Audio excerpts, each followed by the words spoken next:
Hello and welcome back to the channel. If you're new here, my name is Alana and I live out of this 2006 Honda Accord. If you saw my most recent video, then you'll know I injured myself pretty badly. For the full story on this, make sure to go check out that video, but today's video is going to be my evening routine, car camping with an injury. So with this injury, I no longer have two opposable thumbs, so it's much harder to do a lot of the things that I usually do while camping in my car, like lighting my jet boil stove or building a fire. If you saw my latest video, you'll know that I injured myself while trying to build a fire. So tonight's evening will not include a campfire, but I do have a trick up my sleeve to help keep the lights on after dark without the light of a fire. So even though it's not as cozy, I will still be all right. I'm currently in the Southwest desert, so it's pretty hot and sunny actually. And earlier today I stopped to get some editing done on my phone.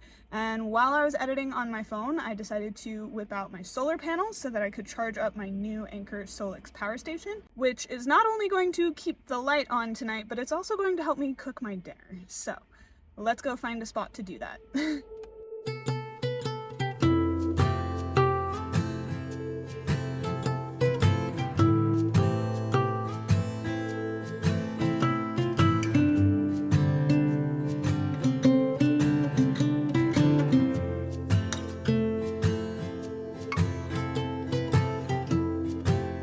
Now, as you can imagine, when you only have one opposable thumb, it's very difficult to do basic tasks like cook dinner. And I also can't do a lot of the things that I'm used to doing, like boiling water in my jet boil.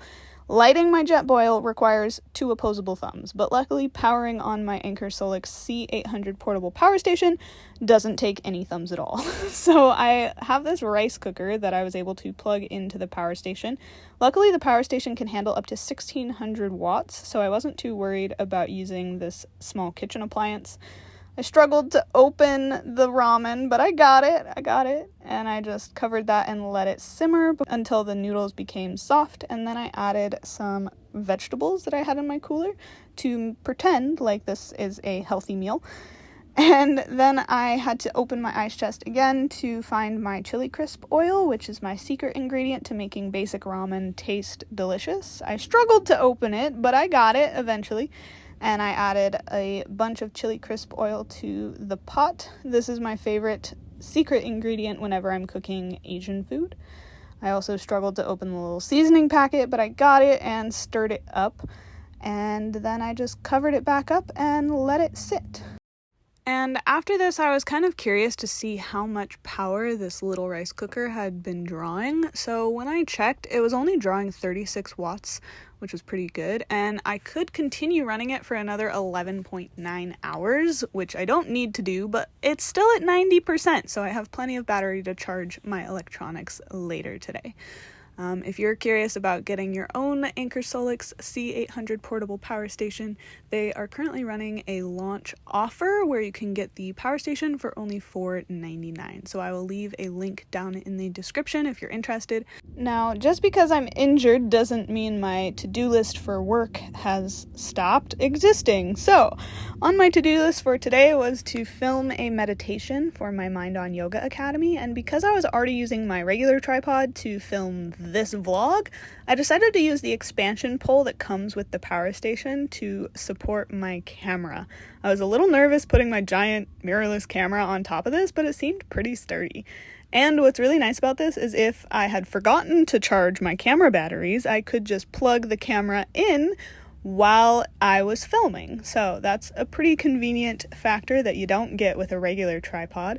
But I sat down and filmed a meditation for my Mind on Yoga Academy, which is where I take psychological research studies and break them down, give you guys the facts of how yoga is beneficial for your mental health. Then I also include yoga classes, breathworks, and meditations to help you practice what you're learning. So if you're interested in joining the academy, I will leave that link down below. I love filming these videos outside at sunset in particular because it just makes for such a beautiful backdrop for my course. But once I was done filming the video, it was time to remove my camera from the tripod. I struggled a little bit because, again, I only have one opposable thumb. Don't take your thumbs for granted, kids. But I got it, and collapsed it back down and put the tripod away in its little container.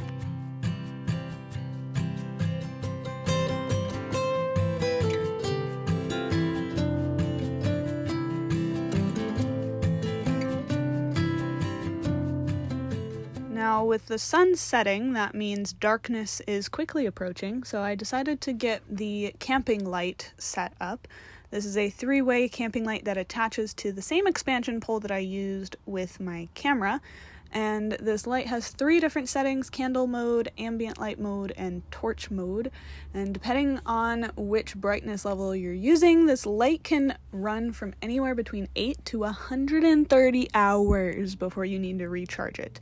It also conveniently recharges in the top of the power station, which I'll show you in a minute, but I just sat using the candle light mode and enjoyed my dinner. Then after dinner, I decided to wind down by reading a book. This is my favorite book, How the Body Keeps the Score. I've probably read it 3 or 4 times, and if you haven't read it before, I highly encourage you read it. And it was nice to be able to read it via candle light. I really wish I could have lit a fire, but because of my injury, I will not be lighting any fires anytime soon, so this camp light did the job. I also kept this other light on the power station just to make sure no snakes or critters or anything came around my feet while I was sitting there, and then I put the lights back into charge on the top of the power station. Then, unfortunately, this place had a no overnight camping sign by the picnic table, so after I was done setting up dinner and winding down for the night, it was time to drive to my spot for the night. I usually don't like to arrive at the place where I'm going to be sleeping until after dark so that I can just crawl into bed and not get out of my car. That way, nobody knows that I'm alone in my car. That's one of my safety tips for people who travel solo in their car, is cook dinner in a different place than where you're going to sleep for the night. But luckily, there was a place not too far because I was right near BLM land, and once I got to my spot for the night, I just plugged in my phone. Technically, this power station has 10 different ports, so if you have 10 phones, you can charge them all, but I only got this one, so it was time to plug it in and go to bed. I know this video is a little bit different than my other ones because it was too difficult for me to film and talk and deal with my injury, but hopefully you enjoyed, and if you did, leave me a comment down below, and I hope to see you again in my next video. Bye, guys!